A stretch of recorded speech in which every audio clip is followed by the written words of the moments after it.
여러분 말씀에 축복이 있길 바랍니다.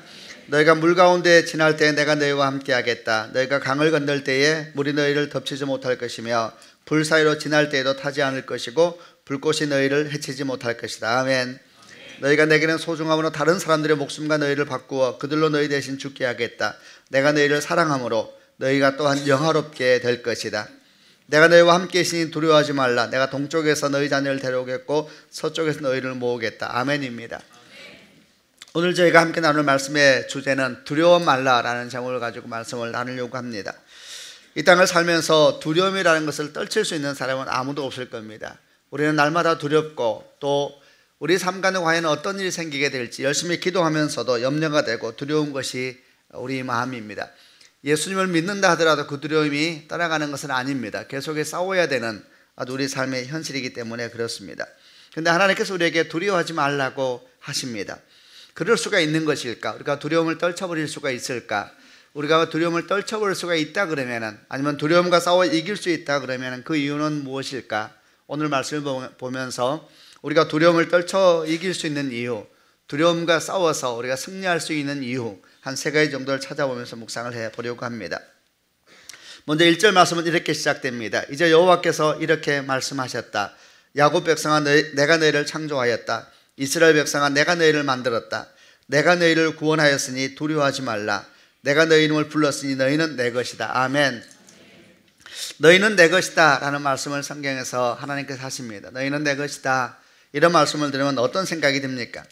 하나님께서 내 인생에 정말 가장 사모하는 분이라면, 정말 내 인생에 가장 높으신 분이고 내가 정말 소망하는 영광이고 나의 호흡이시고 이런 분이 하나님이시라면 너희는 내 것이다 라는 말이 너무 감사한 말이고 너무 고마운 말이고 너무 참 하나님의 은혜라고 생각을 하지만은, 그러나 그렇지 못할 때에는 너희는 내 것이다 라는 말은 약간은 불편함을 느낄 수가 있는 말입니다. 이것은 사람 관계도 똑같습니다.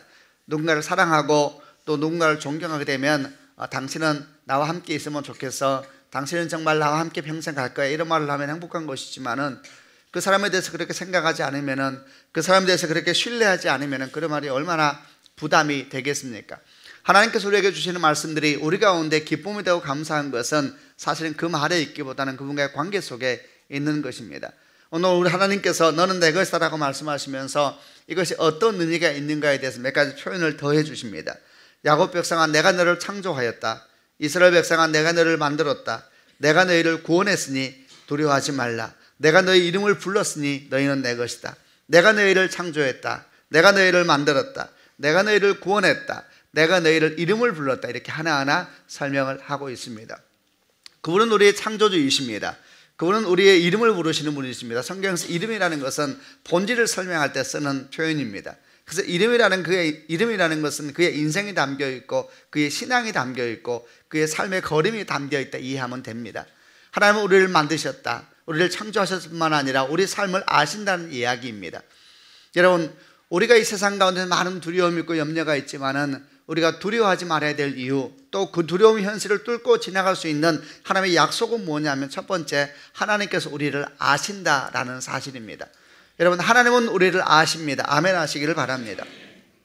벌써 우리가 특별 새벽 기도가 한 주가 지나가고 있습니다. 아쉽죠? 다음 주까지밖에 안 남았으니까 더 하고 싶은 분들도 계시겠지만 아쉬운 것 같아요. 빨리빨리 시간이 지나갑니다. 근데 특별 새벽 기도를 하면서 항상 알았던 말씀이지만은 이렇게 연초에 다시 새벽 기도를 할 때는 마음이 다 새롭게 다가와요.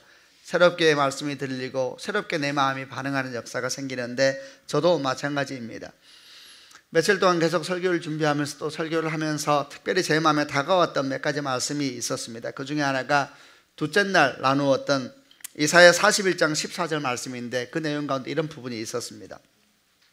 지렁이 같은 야곱아, 얼마 남지 않은 너희 이스라엘 백성아, 두려워하지 말라. 내가 너희를 돕겠다. 이는 나 여호와의 말이다.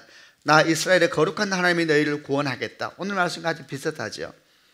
지렁이 같은 야곱아, 얼마 남지 않은 너희 이스라엘 백성아, 이 부분만 조금 다르고 뒷부분은 거의 같은 얘기예요. 두려워하지 말라. 내가 너희를 돕겠다. 이는 나 여호와의 말이다. 나 이스라엘의 거룩한 하나님이 너희를 구원하겠다.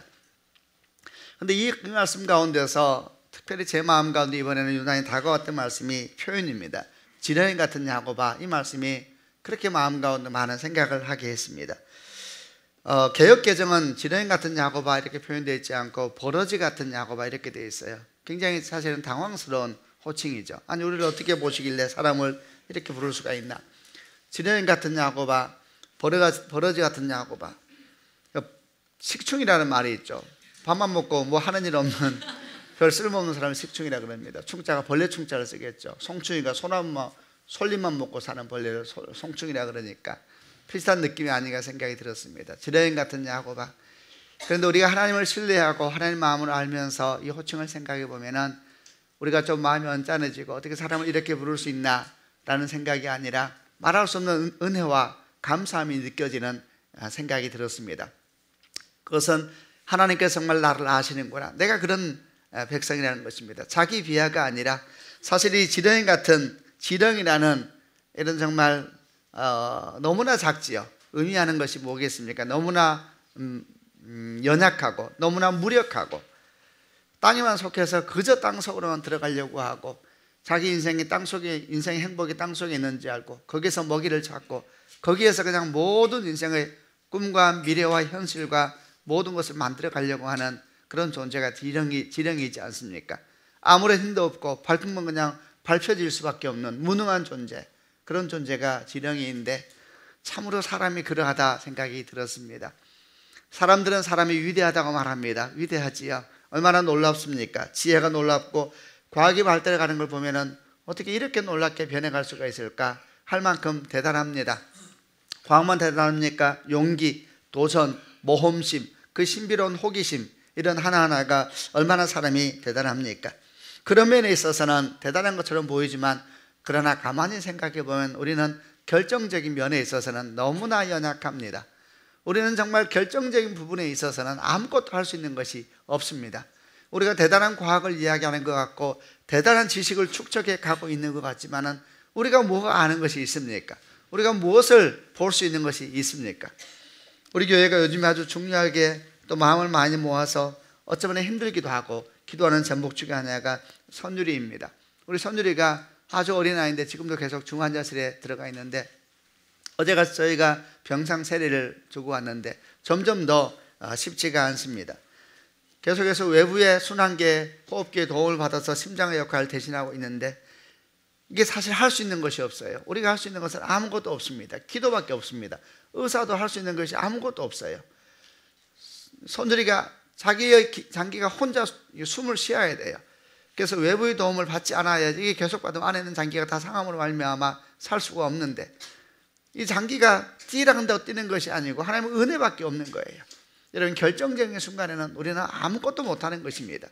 누가 강한 사람이 있습니까? 어떤 사람이 대단합니까?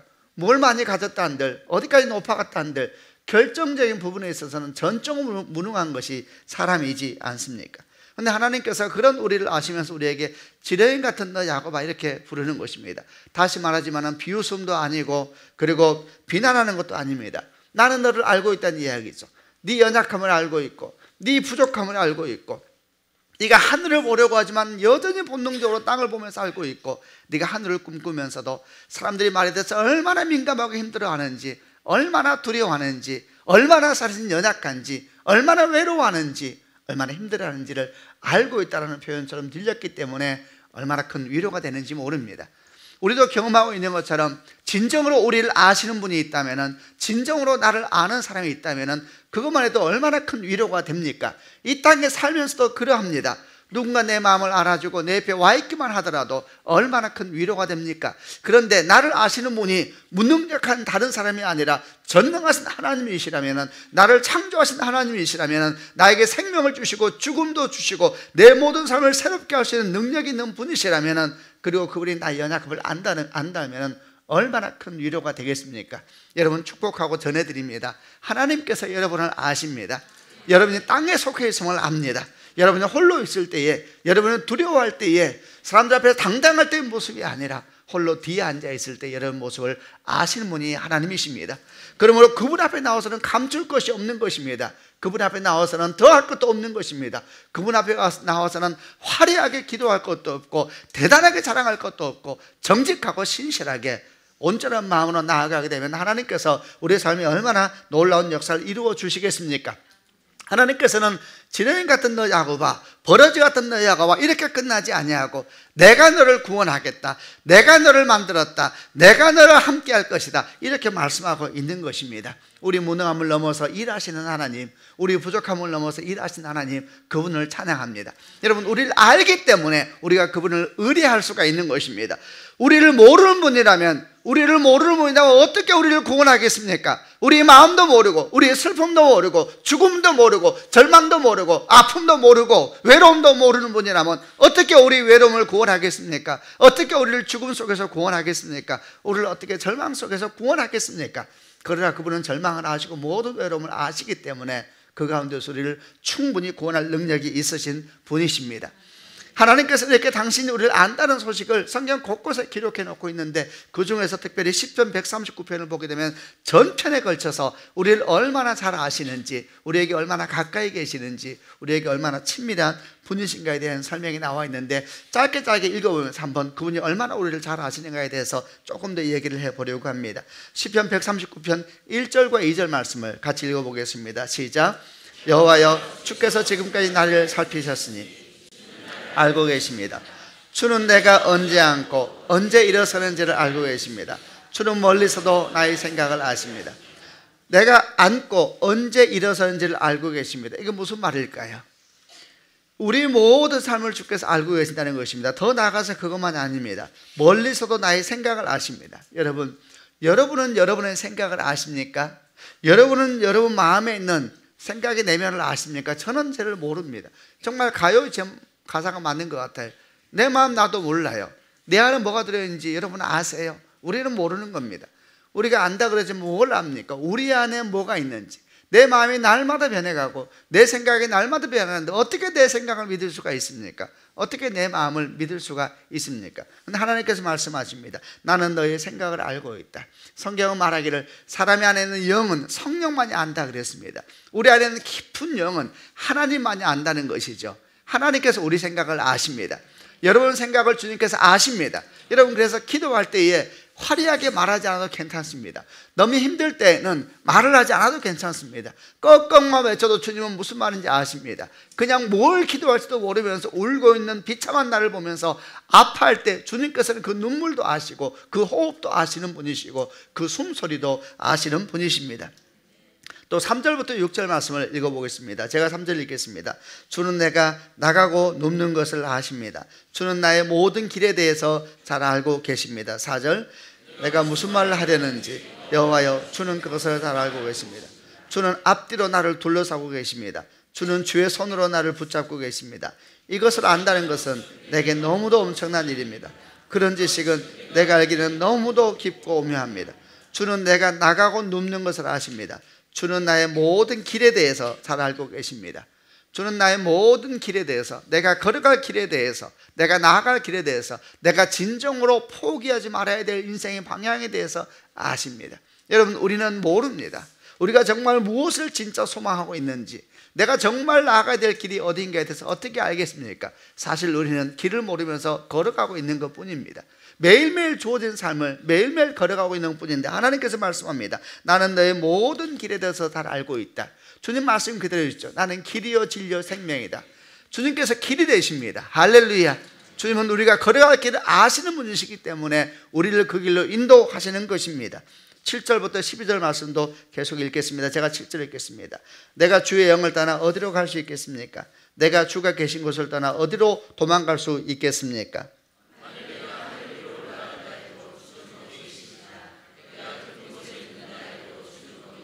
만일 내가 새벽의 날개 위에 오른다 해도, 내가 바다의 저 끝 쪽에 자리를 잡는다 해도,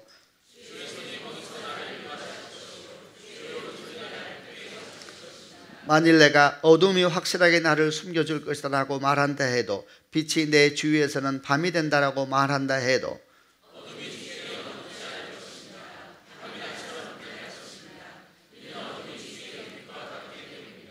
내가 주의 영을 떠나 어디로 갈 수 있겠습니까?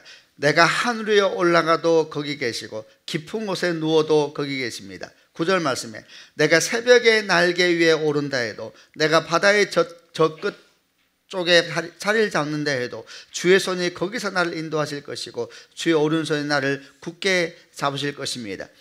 쉬운 성경은 새벽의 날개 위에 오른다 해도 이렇게 되어 있는데, 개역 성경은 새벽 날개를 치며 바다 끝에 가서 거한다 해도 거기서도 주님은 나를 인도하실 것입니다, 이렇게 표현을 하고 있습니다. 저는 이 말씀을 읽을 때마다 제가 항상 어릴 때 봤던 한 가지 기억이 나요. 제가 어릴 때 살던 동네에서 제 앞집에 친구가 있었는데 열심히 막 놀았는데, 어느 날 아침에 눈을 떠보니까 앞집이 정말 한밤중에 다 사라져 버렸어요. 한밤중에 다, 가구도 다 없어진 것도 아니고 한밤중에 일부 가구만 가지고 다 사라져 버렸어요. 완전히 야밤도주라는 것이 제가 처음 알았어요. 야밤도주를 한 거예요. 나중에 제가 크면서 알았어요. 저는 그때는 몰랐어요. 왜 이렇게 갔을까? 왜 이런 짐들도 다 안 가지고 갔을까? 돌아보니까 야밤도주를 한 거예요. 새벽 날개를 치며 내가 바다 끝에 가서 거할지라도. 그 항상 생각이 나요. 인생이 더 이상 도피처가 없어서 숨긴 것이죠. 애들에게도 말하면 안 되는 것이죠. 도망가야 되는 인생, 아무도 모르게 숨어야 되는 인생. 새벽 날개를 치며 다 잠들기 기다렸다가 자기가 도망가는 것을 아무도 모르는 시간을 잡아서 야밤에 가장 기본적인 짐만 챙겨서 도망갔던 그 사람들, 잠든 아이를 안고 도망갔던 그 사람들이 생각이 납니다. 내가 새벽 날개를 치며 바다 끝에 가서 거할지라도 내 인생이 말할 수 없는 절망의 끝에 가 있고 더 이상 살 수 없는 같은 지경에 이를지라도 여러분 기억하셔야 됩니다. 거기서도 주께서 나를 인도하실 것이다. 할렐루야. 주님은 우리를 아시는 분이십니다. 13절부터 16절까지 읽겠습니다. 제가 13절입니다. 주께서 나의 가장 깊은 곳을 지으셨으며 나의 어머니 뱃속에서 나를 만드셨습니다. 14절.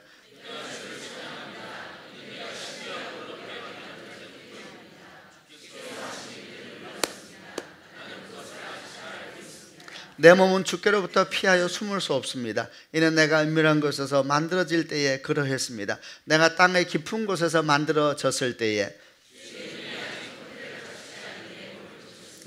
예. 이날의 하루가 시작되기 전에 이미 기록되었습니다.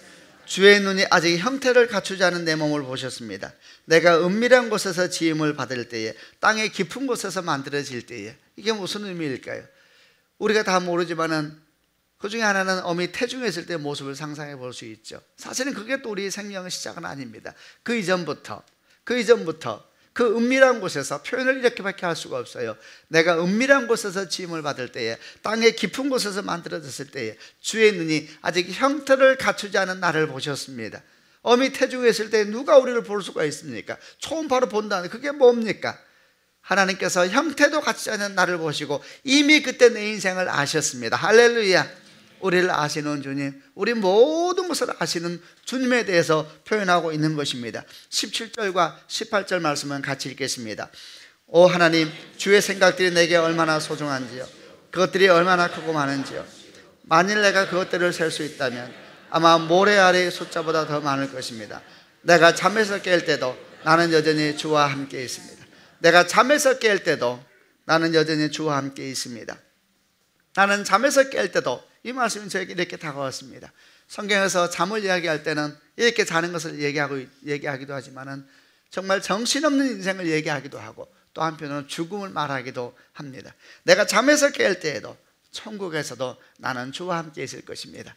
내가 형태도 없을 때도 주님은 나와 함께 계셨고, 내가 땅끝에 갔을 때도 주님은 나와 함께 계시고, 그리고 내가 천국에서 눈을 뜰 때에도 그때 주님이 나를 맞이하실 것입니다. 병원에 가서 수술실에 있는데 그 병실에 있는 한 분이 그런 얘기를 하더라고요. 자기는 퇴원을 하면서 병원에 이렇게 이렇게 건의서를 하나 쓰겠다는 거예요. 그게 무슨 건의서입니까? 그러니까 이제 어린아이들이 있는 병실인데, 선율이 있는 방 말고 이제 병실인데, 어린아이들이 병원에 수술하고 난 다음에 몇 시간 동안 큰 수술을 하고 난 다음에 보호자가, 부모님들이 걔를 만날 때는 언제냐 하면은 회복실에 가서 마취가 떼끼고 눈을 뜨고 난 다음에 회복됐고 나는 것이 이제 되면은 벨이 울려요. 그리고 전화 문자가 오죠. 그러면 이제 엘리베이터 타는 곳과 애가 실려 나오면 그때 아이를 만나거든요. 이 부모가 하는 말은 그게 너무너무 싫다는 거예요. 그럼 어떻게 하려고 해요? 아이가 회복실에 있을 때 첫눈을 뜰 때 내가 옆에 있어야 된다는 거예요. 아, 목사님이더라고요, 그분이요. 이걸 아셨나? 내가 잠에서 깰 때에, 이해가 되시죠? 내가 잠에서 깰 때에 얼마나 두렵습니까? 여러분, 이 땅에서만 주님이 함께 하시는 것이 아니고 내가 은밀한 곳에서 만들어질 때에, 내가 형체도 없을 때 나를 보셨습니다. 내가 땅끝에 있을 때에 그곳에서 나를 이끄십니다. 내가 잠에서 깰 때에도 나는 주를 볼 것입니다. 여러분, 주님은 우리를 아시는 것입니다. 주님은 우리를 아시니 두려워할 것이 없습니다. 그분이 우리를 아시니 알기 때문에 여러분 괜찮은 것입니다. 그분이 우리를 알기 때문에 우리가 기도하는 것이 부족해도 괜찮고 우리 믿음이 연약해도 여러분 심지어는 괜찮은 것입니다. 믿음을 자랑할 것이 없고 부족한 믿음 때문에 여러분 낙심할 것이 없습니다. 우리 연약한 믿음 때문에 아파하면서 기도하되 그것 때문에 절망할 것도 없고 그것 때문에 나는 주님 앞에 사랑을 못 받을 거야 생각할 것이 없는 것입니다. 숙제는 이제 하나만 남았습니다. 주님은 우리를 아시니 우리는 그걸 믿어야 되는 것입니다. 그분은 우리를 떠나지 않습니다. 아멘입니다. 숙제는 우리만 떠나지 않으면 되는 것입니다. 여러분, 주님은 우리를 떠나지 않습니다. 어떤 분이 이런 글을 적었더라고요. 하나님의 사랑을 이길 만큼 큰 죄는 없다. 아멘입니다. 하나님의 사랑을 이길 만큼 큰 죄는 없다. 우리가 어떤 모양 가운데 있든지 우리가 주를 떠나지 아니한다면 우리 인생은 다시 시작할 수가 있는 것입니다. 가룟 유다를 말할 때에 어쩌면 인류 역사에 가장 큰 죄를 지은 사람 중에 한 명이다 그럽니다. 그러나 저는 가룟 유다도 주 앞에 구원받을 길은 다 열려 있다고 생각을 합니다. 그가 예수를 판 것이 얼마나 큰 죄겠습니까? 그러나 베드로도 예수를 팔았지 않습니까? 그 또한 여종의 질문에 있어서 자기가 위험에 처할까 봐 예수를 저주하면서까지 그를 모른다 하였습니다. 비슷하지 않습니까? 사실은 차이는 그런 것이 아닙니다. 죄의 크기가 인생의 차이를 만드는 것이 아니고 그 뒷모습이죠. 가룟 유다는 그 뒤에 자기 스스로 자기 인생에 대해서 절망을 해버렸습니다. 나는 살 가치가 없다 생각해서 죽어버렸습니다. 하나님은 그의 삶에 개입할 수가 없었습니다. 그는 스스로의 삶을 자기가 묶어버리고 스스로의 삶을 자기가 끝내버렸습니다. 그는 자기 인생을 자기가 책임지겠다 그랬습니다. 가룟 유다의 가장 큰 죄는 자기 인생을 자기가 책임지겠다고 말하고 자기 인생을 자기가 절망이라고 스스로 정해버린 것입니다. 그것이야말로 그의 인생의 끝을 절망으로 끝내게 된 겁니다. 베드로도 주를 판 것입니다. 그러나 그는 어떤 면에서는 참 뻔뻔했습니다. 다시 주 앞에 나갔습니다. 다시 주께서 그 이름을 부르자 그 주님께서 그에게 날 사랑하냐 묻자 내가 주님을 사랑한다 말했습니다. 그는 주를 떠날 수가 없었습니다. 여러분, 사랑하면 가면 안 되는 것입니다. 누가복음 15장 우리는 탕자의 비유를 압니다. 아버지는 항상 거기에 있는 것입니다. 하나님께서 변한 적이 없습니다. 창조전에도 그분은 그분이시요 죄가 들어왔을 때도 그분은 그분이시요 지금도 그분은 그분이십니다. 우리만 왔다 갔다 하고 있는 것입니다. 그러면서 주님께서 멀어졌니 가까워졌니 주님께서 억울하실 거예요. 나는 항상 거기에 있었다. 네가 왔다 갔다 하면서 왜 이러냐. 그 아버지는 변한 적이 없습니다. 항상 그 집에서 작은 아들을 기다리고 있었고 그 아들이 혼자 갔다가 혼자 돌아오면서 돌아왔을 때 모든 인생은 새롭게 시작될 수가 있는 것입니다. 그분은 우리를 아십니다. 그러므로 낙심하지 않고 떠나가지 않고 두려워하지 않고 나가는 축복된 한 해가 되시기를 바랍니다. 두 번째 말씀은 3절과 4절 말씀을 먼저 묵상을 하겠습니다. 한번 3절과 4절을 같이 읽겠습니다. 시작. 왜냐하면 나 여호와가 너희 하나님 곧 이스라엘의 거룩한 자이며 너희를 구원할 구원자이기 때문이다. 내가 이집트를 속량물로 삼아 너희를 구했고 에티오피아와 스바를 몸가로 넘겨주어 너희를 내 것으로 삼았다. 너희가 내게는 소중함으로 다른 사람들의 목숨과 너희를 바꾸어 그들로 너희 대신 죽게 하겠다. 사랑함으로 너희가 또한 영화롭게 하겠다. 두 번째는 그분은 우리를 아실 뿐만 아니라 진정으로 우리를 사랑하십니다. 아멘 하시길 바랍니다. 그분은 진정으로 우리를 사랑하십니다. 어떻게 압니까? 그분의 사랑은 그분의 삶을 통해서 우리에게 나타나게 되어 있습니다. 그분의 사랑을 우리가 어떻게 알겠습니까? 성경가도 수없이 증언을 합니다. 로마서 5장 8절은 위대한 말씀입니다. 우리가 아직 죄인 되었을 때에 그리스도께서 우리를 위하여 죽으심으로 하나님께서 우리를 향한 당신의 사랑을 확증하셨느니라. 보일 방법이 없었습니다. 그래서 그분은 죽기로 결정하셨습니다. 우리 모든 죄를 끌어안고 그분이 대신하여 죽으신 것입니다. 오늘 보니까 이집트를 속량물로 삼고 에디오파와 스바를 몸가로 넘겨주고 다른 사람의 목숨을 너희를 대신하여 죽게 하겠다. 이 사회에 뭔 죄가 있는가 이렇게 생각하겠죠. 예수 그리스도께서 이루실 완전한 속량에 대한 것을 상징하는 것입니다.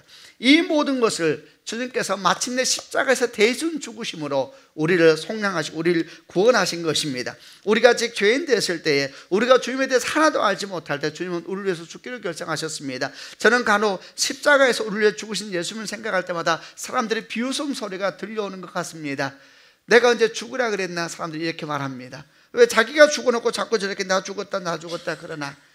여러분, 이것이 사람입니다. 그러나 주님은 이것도 아셨습니다. 사람들은 예수께서 육체로 오신 것을 가지고 또 이야기거리를 삼습니다. 그러나 주님은 그것도 아셨습니다. 그럼에도 불구하고 당신의 구원의 역사가 사람들이 입방아가 되고 이야기거리가 되고 그것만 안 하면 내가 믿을 거야 라고 말하는 사람들이 있을 줄 알면서도 주님은 대신 죽으셨고 못 박혀 죽으시면서까지 우리가 하나님이 진정으로 우리를 사랑하신다는 것을 보여주신 것입니다. 여러분, 주님은 진정으로 우리를 사랑하십니다. 그것도 다시 아멘 하시길 바랍니다.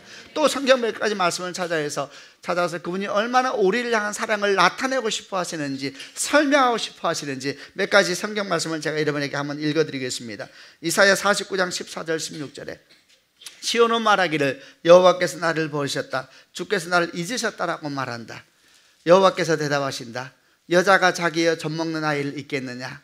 자기가 낳은 아이를 불쌍히 여기지 않겠느냐? 혹시 어머니가 자기 아이를 잊는다 하더라도 난 너를 잊지 않을 것이다. 보라, 내가 네 이름을 내 손바닥에 적였다. 예루살렘아, 내가 언제나 네 성벽을 내 마음에 두고 있다. 여러분, 우리를 가장 사랑하는 사람이 누구일까요?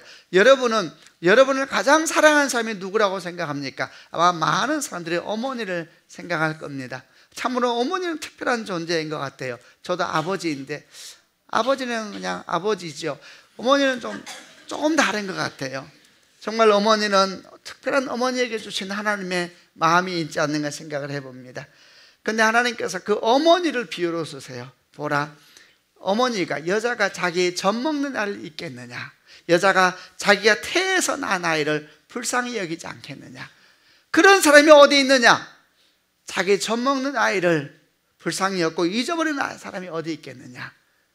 자기가 태중에서 낳은 아이를 어떻게 불쌍히 여기지 않겠느냐? 그런 사람은 없다. 그런데 이렇게 말합니다.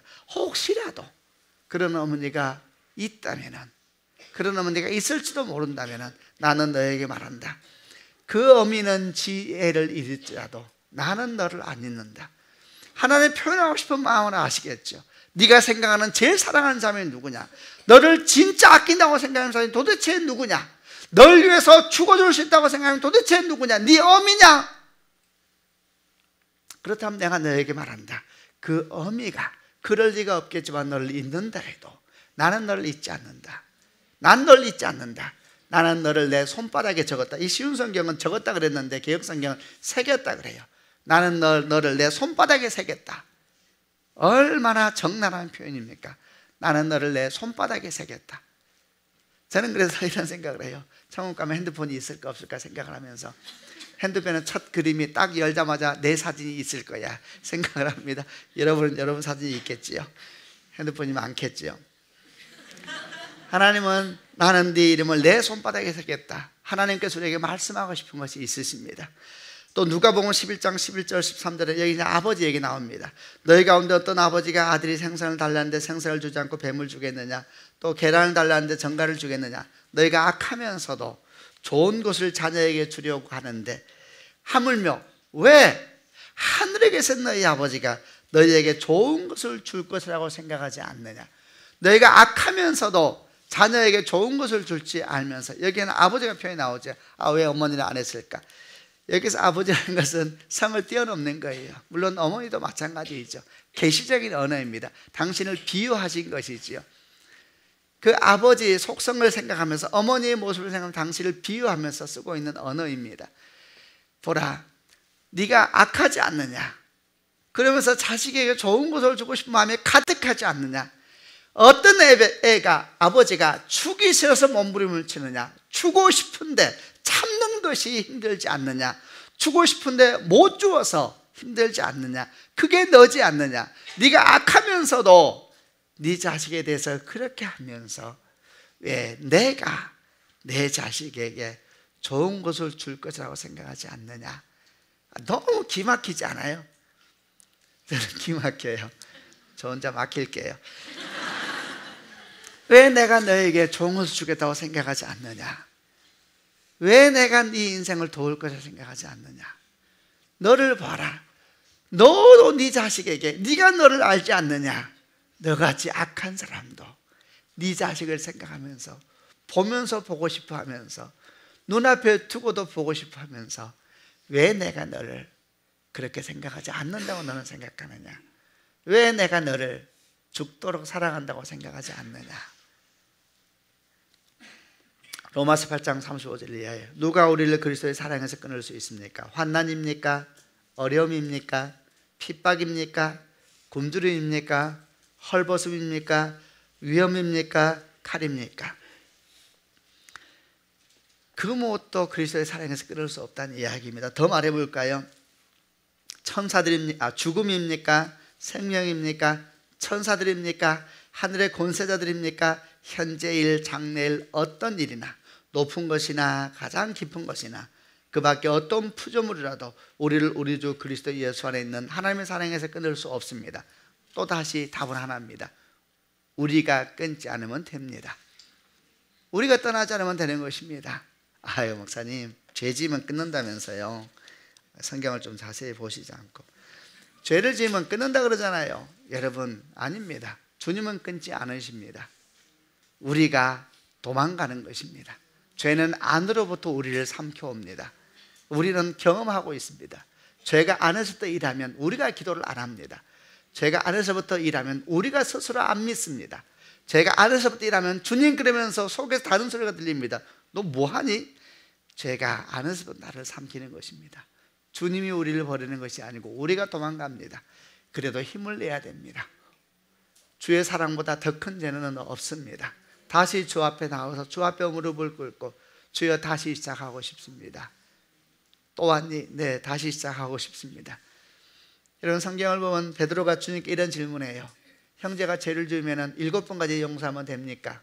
주님 뭐라고 말씀하시냐면 7번씩 70번씩 용서, 70번이라도 용서하라. 사람들이 계산해요. 490번이구나. 그런 말이 아니에요. 용서는 숫자를 세는 게 아니라는 이야기죠. 사람들은 숫자를 세요. 내가 지난번도 용서해주고 지지난번도 용서해주고, 근데 그걸 똑같이 하나님께 대입해요. 여러분, 490번을 용서한다는 말이 아니고 나는 네 용서의 숫자를 세지 않는다는 이야기입니다. 내가 너를 과거에 몇 번 용서해 주었는지 천국 가면은 다 기록되어 있을 것이라고. 누가 그래요? 세지 않는다는 이야기예요. 나는 네를 몇 번 용서했는지 세지 않아요. 또 새롭게 용서하고 또 새롭게 용서하고. 야, 대단하다, 막 살아도 되겠구나. 그럴 수가 없어요. 우리가 주 앞에 회개하고 나아가면 나아갈수록 우리 영혼이 그렇게 할 수가 없어요. 어떻게 주님을 사랑하는데 그 사랑하는 분이 괴로워하는 것만 골라서 하는 사람이 있겠어요? 그거는 하는 사람이 괴로운 거예요. 그러지 않겠어요? 재밌어요. 그럴 수가 없어요. 사랑하는 분이 괴로워하는 걸 어떻게 골라서 하면서 그걸 사랑이라고 말할 수 있겠어요? 그렇게 될 수가 없어요. 우리 영혼이. 하나님께서 우리 가운데 함께 하시는 것입니다. 답은 하나입니다. 주님은 떠나지 않습니다. 아멘입니다. 당신만 떠나지 않으면 됩니다. 죄를 이기십시오. 죄 가운데서 다시 일어나십시오. 주 앞에 다가오십시오. 스스로 끝났다고 말하지 마세요. 가룟 유다의 뒤를 따라가지 마시길 바랍니다. 사실 우리는 지금도 매일매일 주의를 부인하고 삽니다. 입으로는 부인하지 않을지라도 행동으로 부인하고 삶으로 부인하고 곳곳에서 부인합니다. 우리는 가룟 유다입니다. 그러나 우리는 마지막까지 가룟 유다의 길을 따라가면 안 됩니다. 우리는 스스로 절망하지 말고 주 앞에 나와서 주님은 진실로 우리를 사랑하실 분인 것을 믿는 축복이 있길 바랍니다. 마지막으로 2절 말씀을 한번 같이 읽겠습니다. 2절입니다. 시작. 너희가 물 가운데 지날 때에 내가 너희와 함께 하겠다. 너희가 강을 건널 때에 물이 너희를 데치지 못할 것이며 불가위로 지날. 이 말씀이 약간 불편해요. 그러나 우선 기억하시길 바랍니다. 우리 왜 불편하냐면 하나님의 고난 중 우리와 함께 하겠다는 말씀이거든요. 우리의 불편함은 이거예요. 괜찮아요. 그냥 없애주세요. 고난을. 함께 하지 말고 고난을 없애주세요. 우리는 이렇게 기도를 하는데 자꾸 하나님이 함께 하겠다 그래요. 함께 안 하셔도 없애주시면 될 것 같은데, 여러분, 결론은 이렇습니다. 이 땅에 사는 동안 고난은 계속됩니다. 원하든 원하지 않든 고난은 계속됩니다. 그러면 생각되죠. 그럼 믿음이란 게 도대체 뭔가? 믿는 자와 믿지 않는 자의 차이가 뭔가? 이렇게 생각을 합니다. 주님은 왜 그렇게 무능력하실까? 고난을 없애버리시지. 아닙니다. 진짜 능력은 고난을 없애므로 말미암아 오는 것이 아니라 고난의 본질을 바꾸어 버리신 것입니다.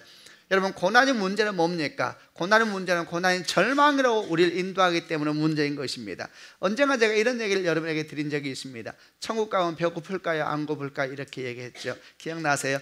천국 가면 배고플까요? 안 고플까요?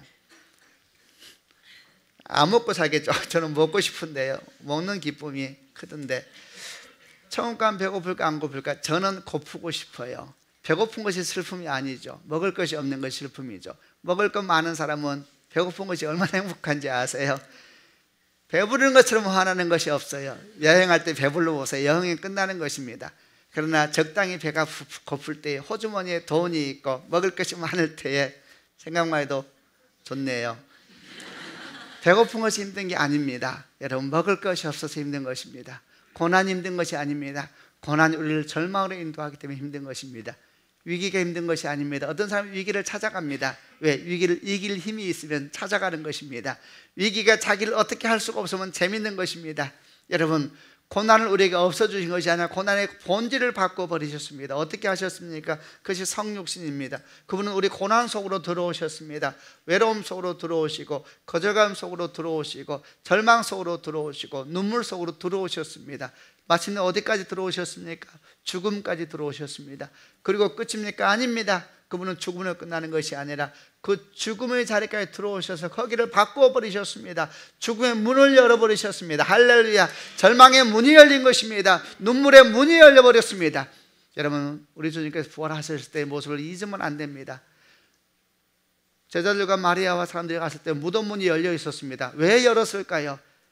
주님을 위해서가 아닙니다. 사람들을 위해서 보여준 사인인 것입니다. 문이 열렸다라는 사인을 보여주신 것입니다. 그 문은 영원히 열려 있는 것입니다. 닫혀 있어도 주님은 그냥 나올 수 있었습니다. 우리는 알지 않습니까? 부활한 주님이 아주 특별하셨습니다. 문이 잠겨있는데 쑥 들어와서 제자들에게 평안이 있을지다 말했잖아요. 문을 왜 열어야 나와요? 무덤에서 그냥 걸어 나오면 되죠. 그런데 누가 열었을까요? 하나님께서 보여주시려고 연 겁니다. 문이 열렸다. 죽음이 너를 묶지 못할 것이다. 여러분, 죽음도 주 앞에 있으면 흥미로운 사건으로 변하게 되는 것입니다. 죽음을 두려워할 것이 없는 이유는 주께서 죽지 않는다 그랬거든요. 그러니까 자꾸 제가 저 혼자 말하고 저 혼자 답을 해서 주님이 죽지 않는다 그랬어요. 어떤 사람은 그래서 저희 목사가 싫대요. 말도 안 되는 얘기를 해서. 주님 말씀하셨어요. 죽음의 문이 열렸거든요. 오늘 주께서 말씀하십니다.